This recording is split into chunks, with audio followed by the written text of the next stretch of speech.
नमस्कार, नर्सिङ दिवसको यो विशेष कार्यक्रममा यहाँलाई स्वागत छ। म राजीव खत्री। आजभन्दा 198 वर्ष अघिको कुरा हो। आधुनिक चिकित्सा पद्धतिमा अभूतपूर्व योगदान गर्ने नर्स अर्थात् संसारमा स्वास्थ्य परिचारिकाको पेसाको सुरुवात गर्ने अनि नयाँ उचाइ थप्ने महान फ्लोरेन्स नाइटिङ्गेलको जन्मदिनको अवसरमा आज विश्वले अन्तर्राष्ट्रिय नर्स दिवस मनाउँदैछ। फ्लोरेन्सलाई अ लेडी विथ अ ल्याम्पको नामले पनि चिनिन्छ, अर्थात् टुकी या भनौँ लालटिन बोकेकी महिला। उति बेला युरोपमा क्रिमेन युद्ध चलिरहँदा घाइते सैनिकहरूको उपचारार्थ अहोरात्र खटिएका सैनिकहरूले उनलाई सम्मानका साथ लेडी विथ ए ल्याम्प भनेका हुन्। कोरोना विरुद्ध विश्व समुदाय लडिरहेको अवस्थामा फ्रन्टलाइनमा बसेर सङ्क्रमितको ज्यानको रक्षा गरिरहेका नर्सहरूको सम्मानमा आज विश्व नर्स दिवस मनाइँदैछ। वास्तवमा नर्स बिनाको अस्पताल परिकल्पना पनि हामी गर्न सक्दैनौँ। अझ यो वर्ष परिस्थिति गत वर्षको भन्दा भयावह छ। विश्व समुदायलाई कोभिड-19ले शिथिल पार्दै लैजाँदा नर्सहरूको भूमिका अझै प्रभावकारी र महत्त्वपूर्ण बनेको छ। तर सेतो पहिरनमा नर्सको जीवन राम्रो देखिए पनि भित्री मन रुइरहेको हुन सक्छ। कतिपय नर्सहरू त डाक्टरको असहयोग अनि थोरै तलबमा काम गर्नुपर्दा बिरामीप्रति अस्पतालको तनावले खुलेर सेवा पनि गर्न सकेको पाइँदैन। नर्सिङ अध्ययन जति महत्त्वका साथ गरिन्छ त्यो अनुसारको रोजगारीका अवसरहरू नभएको र भए पनि आर्थिक रूपमा सबल हुन नसकेका गुनासाहरू छन्। नेपालमा राम्रो अवसर नपाएर धेरै नर्स विदेशिने गरेका छन्। खासमा कोभिडको समयमा नर्सको भूमिका, नेपालमा नर्सहरूको अवस्था, यो पेसाका सम्भावना र चुनौतीका बारेमा हामी कुराकानी गर्दैछौँ। हामीसँग हुनुहुन्छ नेपाल नर्सिङ काउन्सिलकी सदस्य जिता बराल। जिताजी, यहाँलाई स्वागत छ। हजुर, धन्यवाद, नमस्कार। हजुर, अब यो विपदमा खटिरहेका तपाईँ नर्सहरूप्रति पहिला हामी उच्च सम्मान गर्छौँ। धन्यवाद। अब यो नर्सिङ अध्ययन जति महत्त्वका साथ गरिन्छ त्यो अनुसारको रोजगारीका अवसरका कुरा पनि जोडिन्छन्। त्यसमा हामी केही समयपछि प्रवेश गर्छौँ। तर यो विषम परिस्थिति, यो महामारीको समय र नर्सहरूको भूमिकाको विषयमा यहाँले कसरी चित्रित गर्नुहुन्छ? हजुर, अहिले कोभिड-19 देखि यो दोस्रो निषेधाज्ञा जारी भएको समय पेन्डेमिक अत्यन्तै भयावह अवस्था भइरहेको विभिन्न सामाजिक सञ्जालका सन्देशहरू र यथार्थलाई हामी नकार्न सक्दैनौँ। र यो अवस्थामा पनि नेपालमा अहोरात्र फ्रन्ट लाइन्समा अग्रपङ्क्तिमा रहेर खट्ने नर्सहरू को भूमिका अत्यन्तै महत्त्वपूर्ण छ, अत्यन्तै संवेदनशील छ, अत्यन्तै सम्मान लायक छ। र आजको यो परिवेशमा अत्यन्तै न्यून नर्सहरूले नेपाल सरकारका स्वास्थ्य प्रणालीभित्र रहेर सेवा दिइरहेका छन्, उच्च कार्यभार सम्हाल्दै सेवा दिइरहेका छन्। मैले उदाहरण प्रस्तुत गर्छु। आज मात्रै हामी नर्सिङ दिवसको सन्दर्भमा टेकु शुक्रराज ट्रपिकल हस्पिटल पुगेका थियौँ। त्यहाँनिर 2 जना नर्स, यो पेन्डेमिकमा कति सङ्ख्यामा भएका नर्सहरूले कति सङ्ख्यामा रहेका बिरामीलाई सेवा दिने भन्ने स्पष्ट गाइडलाइन हुँदाहुँदै विश्व स्वास्थ्य सङ्गठनले धेरै लामो समयदेखि यो विषम परिस्थितिमा नर्सहरूले खेलेको भूमिका, स्वास्थ्य क्षेत्रमा अन्य व्यक्तिको भूमिका पनि उत्तिकै नै छ। तर पनि नर्सहरूको पेसा सम्मानित भए पनि उनीहरूको आर्थिक अवस्थादेखि लिएर आर्थिक कुरादेखि लिएर धेरै कुरा यसमा जोडिने गरेको हुन्छ। त्यही भएर आज हामीले विशेष कार्यक्रमको रूपमा यसलाई समेटेका छौँ। यति बेला फेरि हामीसँग जिता बराल आइसक्नु भएको छ। जिताजी, यहाँले मलाई सुनिरहनु भएको छ? यस्तो खालको अवस्था छ। 2 जना नर्सले 40 जना बिरामी सेवाको गुणस्तरीयता चाहिँ त्यति नभएको, हामीले त्यति सेवा दिन नसकेको अवस्था चाहिँ अहिलेको महामारीमा स्पष्ट छ। जिताजी, मैले यहाँलाई थोरै आग्रह गरेँ, यहाँले अलिकति संख्यामा नियुक्त गर्नुपर्ने थियो, एलोकेट गर्नुपर्ने थियो। स्वास्थ्य सेवा प्रणालीले चाहिँ यो विषयमा अलिकति संवेदनशील नभएको, संवेदनशीलता नदेखाएको चाहिँ प्रश्न देखिन्छ। जिताजी, मैले यहाँलाई थोरै मैले यसमा थप प्रश्न यहाँलाई के गर्न चाहेँ भने यो जुन अवस्था यहाँले थोरै जनशक्तिले काम गर्नुपर्ने अवस्था जुन देख्नुभयो, जुन अवस्था छ, यो जनशक्तिको अभाव हो या भएको जनशक्तिलाई प्रयोग गर्न नसकिएको हो? जनशक्तिको अभाव होइन, यो जनशक्तिको सङ्ख्या हेर्ने भने नेपालमा 1 लाखभन्दा बढी नर्सहरू उत्पादन भइसकेको, नेपाल नर्सिङ परिषदमा दर्ता भइसकेका नर्सहरू नेपालमा छन् र बेरोजगार नर्सहरूको अत्यन्तै लाम लागेको अवस्था छ।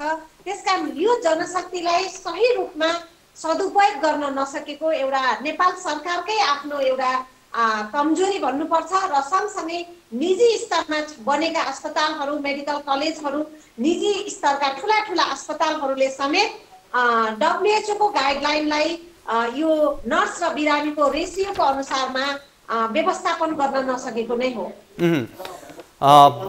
यसमा खास ठ्याक्कै स्ट्यान्डर्ड के हो? अन्तर्राष्ट्रिय रूपमा कतिजना बिरामी बराबर एकजना नर्स हुने भनेर भनिएको हुन्छ र अहिले सरसर्ती हेर्ने हो भने एकजना नर्सले कतिजनासम्म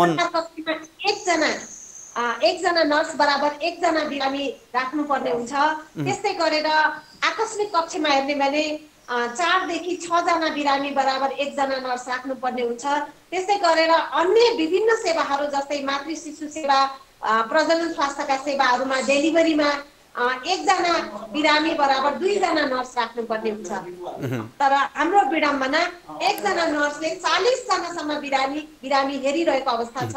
अब यो त भित्र रहेर पनि निजी स्तरमा हेर्ने हो भने एकजना नर्सले 15 देखि 25 जनासम्मको बिरामी हेरिरहेको अवस्था छ। यो त अनुपातको कुरा भयो, तर समयको हिसाबले एउटा नर्सले कति समयसम्म दिनुपर्ने हो? तर नेपालमा कति समयसम्म काम गर्छन्? एउटा नर्सले 6 घण्टा, एउटा नेपाल सरकारले हप्तामा 42 घण्टादेखि 48 घण्टासम्म कार्यभार काम लगाउन पाउने एउटा श्रमिक नीति पनि छ, स्वास्थ्य सेवा प्रणालीको नीति पनि छ। तर यहाँ हेर्ने भने एउटा नर्सले हप्तामा 120 घण्टा भन्दा बढी काम गरेको भेटिन्छ। यो अत्यन्तै ठुलो श्रम शोषण छ। नर्सिङ अध्ययन जति महत्त्वका साथ हेरिन्छ त्यसको अनुसारमा रोजगारीका अवसरहरू नभएको र भए पनि आर्थिक रूपमा सबल हुन नसकेका गुनासाहरू पनि धेरै सुनिन्छन्। नेपालमा राम्रो अवसर नपाएर धेरै नर्स विदेशिने गरेका पनि हामी सुन्छौँ। खासमा नेपालमा नर्सहरूको अवस्था ठ्याक्कै कस्तो हो भनिदिनुहोस् त।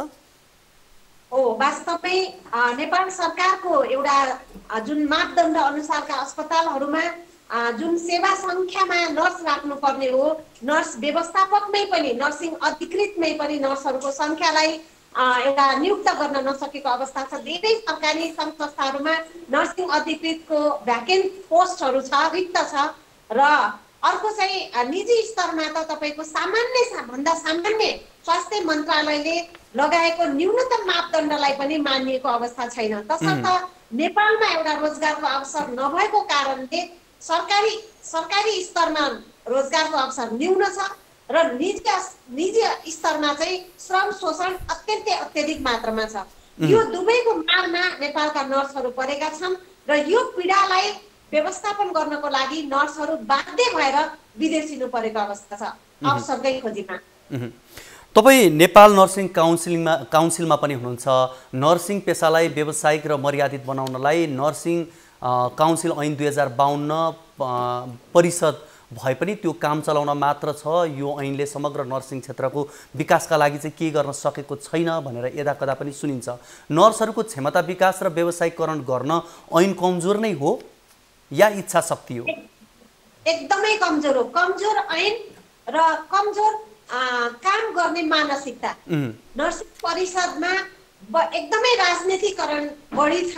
यो राजनीतिक नियुक्तिबाट व्यवस्थापन हुने प्रणाली रहँदासम्म नेपाल नर्सिङ परिषदले नीति बमोजिमको पनि कार्य सम्पादन गर्न सकिरहेको छैन। म एउटा उदाहरण दिन्छु। मैले त पटक पटक भन्ने गरेको छु, नेपाल नर्सिङ परिषद र नर्सिङका सम्बन्धित निकायहरू अहिले पनि भेन्टिलेटरमा छन्। आफूले स्वतन्त्र रूपमा कार्य सम्पादन गर्न सक्दैनन्। राजनीतिक दबावमा जबसम्म यी कार्य सम्पादन निहित हुन्छ तबसम्म नर्सिङ पेसाले फड्को मार्न सक्दैन। यो मेरो बुझाइ हो र वास्तविक यथार्थ पनि हो। तसर्थ नर्सिङ परिषदको एउटा ऐन नै कमजोर हुनु र भएको ऐनलाई पनि प्रभावकारी रूपले व्यवस्थापन गर्ने नेतृत्वको कमी हुनु। यहाँ स्वतन्त्र नेतृत्व आउन पाउने प्रणाली नै छैन। तपाईँको आज पनि नेपाल नर्सिङ परिषदमा अध्यक्ष खाली भएको, अध्यक्ष रिक्त भएको 1 महिनाभन्दा बढी हुन लागिसक्यो। नेपालको राजनीतिले यस्ता संवैधानिक परिषदलाई प्रत्यक्ष हस्तक्षेप गरेको छ र यो दबावका कारण यस्ता परिषदहरूले स्वतन्त्र रूपमा काम गर्न नसकिरहेको अवस्था छ। अब यहाँले सामान्यतया एउटा बिरामी अनुपातका कुरा गर्दा नर्सले कतिजनासम्म हेर्छन् भन्ने एउटा अनुपातको कुरा र नेपालमा भन्ने सामान्यतया एउटा नर्सले 20 देखि 30 जना बिरामी हेर्नु भनेको त त्यो सामान्य भइसकेको छ। त्यसमाथि पनि यो महामारीको अवस्थाको त कुरै नगरौँ, तर पनि नर्सहरूको सेवा सुविधामा खासै कसैले ध्यान दिएको पाइँदैन र यहाँले जसरी भन्नुभयो जिम्मेवार निकाय छन्, सङ्घ संस्था पनि छन्, उनीहरूको पनि त्यति ध्यान गएको देखिएन। आखिर किन? हजुर, यो अवस्थामा अब नर्सलाई सामाजिक स्तरबाट, संवेदनात्मक स्तरबाट, नैतिक, आर्थिक, भौतिक सबै स्तरबाट नर्सहरूको सम्मान गर्नु जरुरी छ र नीतिगत रूपमा पनि एउटा स्वास्थ्य सेवाको मेरुदण्डको रूपमा नर्सलाई सोच्ने, नर्सलाई लिने गरे तापनि व्यवहारिक रूपमा नर्सको त्यति महत्त्व देखिँदैन। त्यसकारण यो पेसालाई मर्यादित बनाउनको लागि नीतिगत तहमा स्वास्थ्य मन्त्रालयमा नै रहने, नेतृत्व तहमा रहने नर्सहरू क्याटालिस्टको रूपमा, उत्प्रेरकको रूपमा कार्यरत रहनुपर्छ। हामीकोमा त्यो पनि कमी छ। र अर्को चाहिँ नीतिगत तहमा चिकित्सकले नर्सिङलाई अलिकति डोमिनेट गरेर राखिरहेको अवस्था पनि छ। यो चिकित्सा क्षेत्रभित्र, चिकित्सा पेसाभित्र रहेको एउटा विशाल सङ्ख्यामा रहेको नर्सिङ पेसा बिना नर्स चाहिँ अस्पताल सम्भव पनि छैन। बिना नर्सिङ सेवा, स्वास्थ्य सेवा पनि प्रभावकारी हुँदैन, यो स्पष्ट छ। र पनि नर्सहरूलाई श्रमिकको एउटा सेवा सुविधा, सम्मान र सुरक्षाको अझै पनि कमी भएका कारण यो पेसा आज यो दर्दनाक अवस्थामा छ, यो भयावह अवस्थामा छ र यसको जिम्मा चाहिँ नेपाल सरकारले लिनुपर्छ र नेपाल सरकार सँगसँगै निजी स्तरमा यो निगमन गर्ने, नियन्त्रण गर्ने अफिम भनेर यो पेसागत सङ्घ छ, त्यो पेसागत संस्थाले पनि यो विषयमा नीति ल्याएर कार्यान्वयन गर्नुपर्छ भन्ने हाम्रो ठम्याइयो छ। यहाँले जसरी भन्नुभयो अन्य पेसागत हिसाबले, अन्य पेसागत क्षेत्रमा भएका व्यक्तिहरूले पेसागत हक हितका लागि दबाब दिने, विभिन्न किसिमका प्रयासहरू गर्ने गरेको देखिन्छ। तर तपाईँहरूको पनि नर्सिङ काउन्सिल छ, नेपाल नर्सिङ सङ्घ छ, अझै पनि नर्सले पाउने पारिश्रमिक, सेवा सुविधा लगायतका मुद्दा सम्बोधन गराउन, सम्बन्धित क्षेत्रलाई दबाब दिन किन नसक्नु भएको हो, किन नसकिएको हो यो? हजुर, एक त यो पेसामा अधिकांश महिलाहरूकै सङ्ख्या बढी भएको र अर्को महिलाहरूलाई एउटा सामाजिक दृष्टिले, शारीरिक दृष्टिले, आर्थिक, नैतिक, भौतिक सबै दृष्टिले पनि अलिकति हेप्ने प्रवृत्ति हाम्रो सामाजिक एउटा चाहिँ संस्कार बनिसकेको अवस्थाले गर्दा पनि होला सर्वत्र नर्सिङ पेसामा रहेका महिलाहरू अत्यन्तै पिछडिएका छन्, अत्यन्तै दबावमा छन् र अत्यन्तै पीडादायी अवस्थामा सेवारत छन्। यसको लागि एडभोकेसी गर्ने सङ्घ, नेपाल नर्सिङ सङ्घले यो विषयलाई एकदमै प्रभावकारी ढङ्गबाट वकालत गर्न जरुरी छ, दबाव सिर्जना गर्न जरुरी छ भने नेपाल नर्सिङ परिषदले ऐनलाई नै संशोधन गरेर अहिलेको आवश्यकता बमोजिम 2052 सालको संरचनामा रहेका नर्सहरूलाई, त्यो संरचनामा रहेको पदीय जिम्मेवारीहरूलाई, त्यो संरचनामा रहेको कार्य विवरणलाई पूर्ण रूपमा रूपान्तरण गर्न जरुरी छ। त्यसकारण नेपाल नर्सिङ परिषद, नेपाल नर्सिङ सङ्घ र स्वास्थ्य सेवा प्रणालीको एउटा सामूहिक प्रयासबाट नै यो पेसालाई अत्यन्तै संवेदनशील तरिकाले रूपान्तरण गर्न जरुरी छ र गर्नु पनि पर्छ। अहिलेको त्यही नै आवश्यकता हो। एउटा किशोर अवस्थाकी छात्रलाई विशेष गरी सोधियो भने भविष्यमा के बन्ने भन्यो भनेदेखि धेरैको एउटा जवाफ आउँछ, म नर्सिङ पढ्छु, नर्स बन्छु भन्ने हुन्छ र धेरैको एउटा एम पनि हो यो। तर उत्पादित नर्सिङ जनशक्तिको खपत कहाँ र कसरी हुन्छ भन्ने कुरा चाहिँ अहिले पछिल्लो एउटा अहम प्रश्न हो।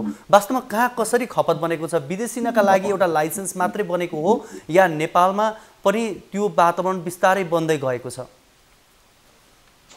यो अहिले मैले त स्पष्ट भन्ने गरेको छु, यो निजी स्तरमा जबसम्म सरकारले एकदमै प्रभावकारी ढङ्गबाट निर्देशन गाइडलाइन जबसम्म परिमार्जन सहितको एउटा चाहिँ नीति ल्याउँदैन तबसम्म नर्सिङ पेसामा यो उत्पीडन यो दमन यो चरम शोषण चाहिँ रहिरहन्छ। यो स्वास्थ्य मन्त्रालयको न्यूनतम मापदण्ड बनेको छ तर त्यो मापदण्डलाई प्रभावकारी ढङ्गबाट स्वास्थ्य मन्त्रालयको नेतृत्वमा रहेका व्यक्तित्वहरूले यसलाई लागू गर्न नसक्नु आजको अत्यन्तै ठुलो विडम्बना हो। अधिकार सम्पन्न व्यक्तिहरूले यसलाई नजरअन्दाज गर्नु र एउटा नागरिकलाई बढीभन्दा बढी शुल्क लिएर सेवा प्रदान गर्दा पनि ती स्वास्थ्य संस्थाहरूलाई निगमन गर्न नसक्नु नियन्त्रण गर्न नसक्नु र त्यहाँ चाहिँ खटाइएका नर्सहरूलाई न्यूनतम श्रम न्यूनतम पारिश्रमिक दिएर राख्दा पनि त्यसको बारेमा वकालत गर्न नसक्नु पेसागत सङ्घ संस्थाहरू मौन हुनु आजको ठुलो चुनौतीको विषय छ र यसको सामना गर्नको लागि अब नागरिक समाज नै नागरिक दबाव नै हामी सिर्जना गर्ने पनि हाम्रो अभियानले गरिरहेको छ र हामी यो अभियानमा पनि निरन्तरता छौँ। अब यो बेलैमा नर्सहरूप्रतिको जुन किसिमको विभेदकारी अवस्था छ या नर्सहरूमा देखिएको समस्या छ यसलाई सम्बोधन नहुने हो भने त हिजो जुन किसिमको आकर्षण थियो त्यो आकर्षण आज कम हुँदै गएको छ भने भोलिको दिनमा त त्यो आकर्षण ठप्पै होला भन्न सक्ने अवस्था पनि त रहेन नि। एकदमै यो अत्यन्तै चरम स्थितिमा पुगेपछि नर्सहरूले अब हात छडाउन पर्ने बेला हुन सक्छ। हामीले पनि आह्वान गर्नुपर्ने हुन सक्छ कि अब सेवा दिन सक्दैनन् नर्सले भन्नुपर्ने अवस्था पनि नआउला भन्न सकिँदैन किनभने भोको पेट आज पनि नर्सहरूले काम गरिरहेका छन्। मैले उदाहरण दिनै पर्छ मेडिसिटी ग्रान्डी हस्पिटल जस्ता ठुला अस्पतालहरू जसले अहिले कोरोनाको अवसरमा दिनमा 50,000 देखि 1.5 लाखसम्मको शुल्क नागरिकबाट लिइरहँदा त्यहाँ काम गर्ने नर्सहरूलाई 15 देखि 20,000 पारिश्रमिक दिनुहुन्छ। या त हामीले चाहेको 15-20,000 रुपियाँ पारिश्रमिक दिने हो भने त्यहाँ जाने सेवाग्राहीलाई पनि त्यही अनुसारको शुल्क लिएर सेवा दिनुपर्छ। होइन भने यो नागरिकलाई पनि लुट्ने र अर्को नर्सको चरम शोषण गर्ने यो व्यवस्था र यो अवस्थाको चाहिँ हामी अत्यन्तै आवाज निकाल्छौँ हामी विरोध गर्छौँ। यसलाई चाहे विरोध भन्नुहोस् चाहे यसको बारेमा बुलन्द आवाज भन्नुहोस् हामी निरन्तर आवाज उठाइरहेका छौँ र यो समाधान भएन भने अब नर्सहरूले पेन्डेमिक अवस्थामा एउटा चाहिँ टुनी खेलमा टेन्ट लगाएर बिरामीलाई सेवा गर्न तयार छन् तर अब ती निजी अस्पतालमा बसेर दासत्व स्वीकार गर्न तयार छैनन्। अहिले नर्सहरूको भावना सामाजिक सञ्जालबाट पत्र पत्रिकाबाट विभिन्न लेख रचनाहरूबाट आइरहेको छ। मैले मेरो मात्रै विषय बोलिरहेको छैन म सेवा प्रदायक होइन अहिलेको हकमा म एउटा सामाजिक अभियन्ता हो र एउटा नेतृत्व तहमा गएर यही विषयवस्तुलाई म सहजीकरण गर्ने ठाउँमा पुगेको छु। सहजीकरण गर्ने मेरो दायित्व हो। यद्यपि अहिले पनि नर्सहरूलाई यस्ता प्रकारका शोषण गरिरहँदा नर्सहरू मानसिक रूपमा संवेगात्मक रूपमा आर्थिक रूपमा र व्यावहारिक रूपमा पनि उत्पीडनमा छन्। अब एकातर्फ यो अवस्था छ अर्कोतर्फ नेपालमा नर्सहरूको उत्पादन नर्सहरू दिनानुदिन मैले अघि पनि भने एउटा आकर्षण छ यसमा उत्पादित जनशक्तिहरू दिनानुदिन बढ्दै गएको अवस्था पनि हो तर उत्पादन र उनीहरू एउटा ठाउँमा काम गर्ने अवस्था बनिसक्दा अन्तर्राष्ट्रिय मापदण्ड बमोजिमको अवस्था छ कि छैन भन्ने एउटा प्रश्न पनि होला। के छ कस्तो अवस्था हो नेपालको नर्सहरूको गुणस्तरीयताको हिसाबले कस्तो छ? अत्यन्तै शिक्षाको गुणस्तरीयतामा पनि राम्रो अनुगमन नियन्त्रण हुन नसकेको अवस्था छ। अहिले हामीलाई केही आशा चिकित्सा शिक्षा आयोग आइसकेपछि केही हामीलाई आशा पलाएको अवस्था छ तर पनि अहिलेको मापदण्डलाई हेर्ने हो भने पनि आफ्नै अस्पताल नभएका यहाँनिर 100 नर्सिङ कलेजहरू छन् र ती नर्सिङ कलेजहरू प्रष्ट राजनीतिक नेता र कार्यकर्ताको लगानीमा खोलिएका छन्। मैले अघि नै भनिसके जबसम्म शिक्षा र स्वास्थ्यमा यो राजनीतिक प्रभाव रहिरहन्छ राजनीतिक नेता र कार्यकर्ताको भर्ती केन्द्र बनाइरहन्छ त्यति बेलासम्म स्वास्थ्य र शिक्षामा भएका यी चाहिँ भ्रष्टाचार नीतिगत भ्रष्टाचार त्यसपछि यो बिचौलियापन र यो कालाबजारी घट्ने अथवा हट्ने अत्यन्तै न्यून आशा हामी गर्छौँ। तर यसको लागि चिकित्सा शिक्षा आयोग र पेशागत सङ्घ संस्थाहरूको दबावमा यो कालाबजारी, यो श्रम शोषण र यो शैक्षिक माफियाहरूको चाहिँ अन्त्य गर्नको लागि हामीले एडभोकेसी गरिरहनुपर्छ। अब यसलाई देखिएका समस्याहरूलाई कम गर्नका लागि यस मर्यादित पेसालाई अझ मर्यादित बनाउनका लागि के गरियो भने चाहिँ अझ राम्रो होला, प्रभावकारी होला? प्रभावकारी शिक्षा नै पहिला, शिक्षा प्रणालीलाई नै प्रभावकारी बनाउनु पर्छ। यो नर्सिङ पेसा अत्यन्तै व्यवहारिक र एउटा चाहिँ मान्छेको जीवनसँग खेल्ने पेसा भएको हुँदा यहाँ कुनै पनि सम्झौता गरिनु हुँदैन। यो पेसा एउटा चाहिँ अभ्यासमा आधारित, क्लिनिकल प्र्याक्टिसमा आधारित पेसा भएको कारणले गर्दाखेरि विद्यार्थीलाई प्रशस्त प्र्याक्टिकल गराउन सक्ने आफ्नै अस्पताल हुनुपर्छ र अस्पतालको बिरामीको अनुपात अनुसार त्यसको कलेजलाई सिट निर्धारण गर्नुपर्छ र जनशक्ति तयार गर्दाखेरि नेपाल सरकार स्वास्थ्य प्रणाली र शिक्षा प्रणालीको समन्वयमा एउटा दीर्घकालीन नीति, नर्सहरूको उत्पादन र नर्सहरूलाई व्यवस्थापन गर्ने दीर्घकालीन नीति बन्नुपर्छ। जिताजी, अब हजुर कुरा गरिरहँदा नेपालमा अहिले पनि आफ्टर 10 नै नर्स पढ्न पाउने व्यवस्था छ। तर अन्तर्राष्ट्रिय स्तरमा हेर्ने हो भने +2 गरेपछि मात्रै एउटा उमेरको हिसाबले पनि शिक्षाको हिसाबले पनि म्याचुरिटी अवस्थामा नर्स पढ्ने गरेको कारणले त्यहाँको अभ्यास र हाम्रो अभ्यासमा धेरै फरक देखिन्छ। त्यसकारण यसलाई पनि मिलान गर्न जरुरी छ। हाम्रो नेपालमा पनि अब +2 बाट नै नर्सिङ पढ्न पाउने त्यो खालको चाहिँ शिक्षा प्रणाली अवलम्बन गर्नुपर्छ।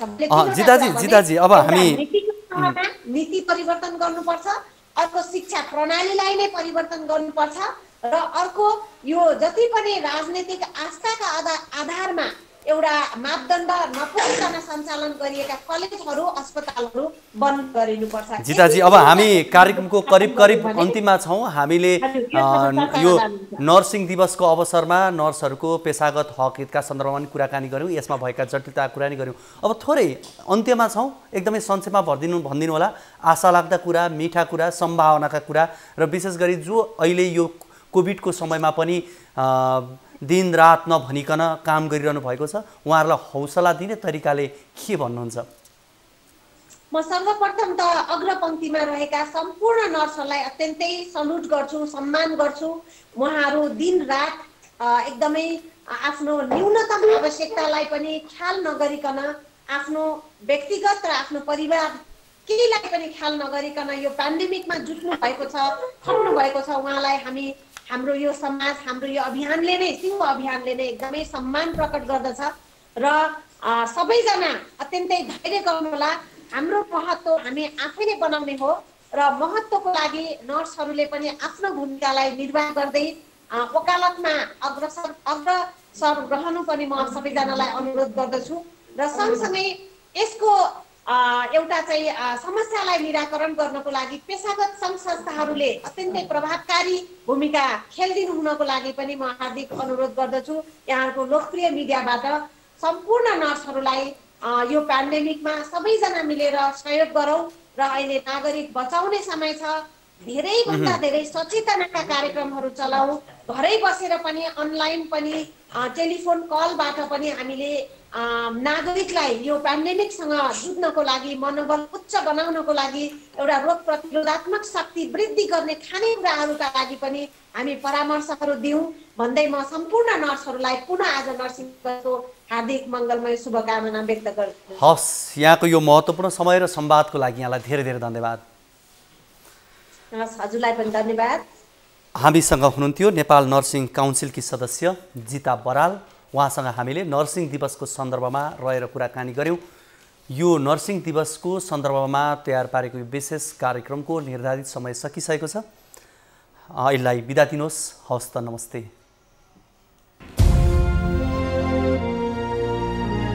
This is Nepal Broadcasting Channel and you're watching News 24.